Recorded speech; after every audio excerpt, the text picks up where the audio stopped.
is Stephen Michael Digna Jr. The following testimony is true and inaccurate as it can be at this time, to the best of my ability, and I am prepared to swear this testimony under oath before the Senate and Congress. I'm a former sergeant in the United States Army. I began active duty service in 1999, and I served until 2002. I was assigned to the U.S. Army Training Center, W4J9 Alpha Alpha, Fort Irwin, California, located in the Mojave Desert inside Death Valley near the Barstow, California in 2000. In July of 2001, I was observing a live fire practice at a level from an observation deck at approximately 3 stories high from the desert floor.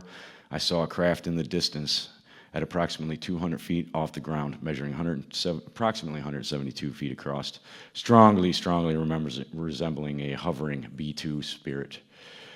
This was interrupted by a very, very ominous call. It said, "Ceasefire, ceasefire, ceasefire." It came from one of our observer controllers on the ground. There was about 27 teams out there. There were 2 men from Raytheon present. I noticed another smaller craft oriented on the right side and at the same height as the first craft, approximately 75 feet to 100 yards to its right. I was seeing colors within my night vision goggles. This was not normal. Perhaps this was a hologram being projected from the other craft. I can't confirm that. However, that was my assessment at the time.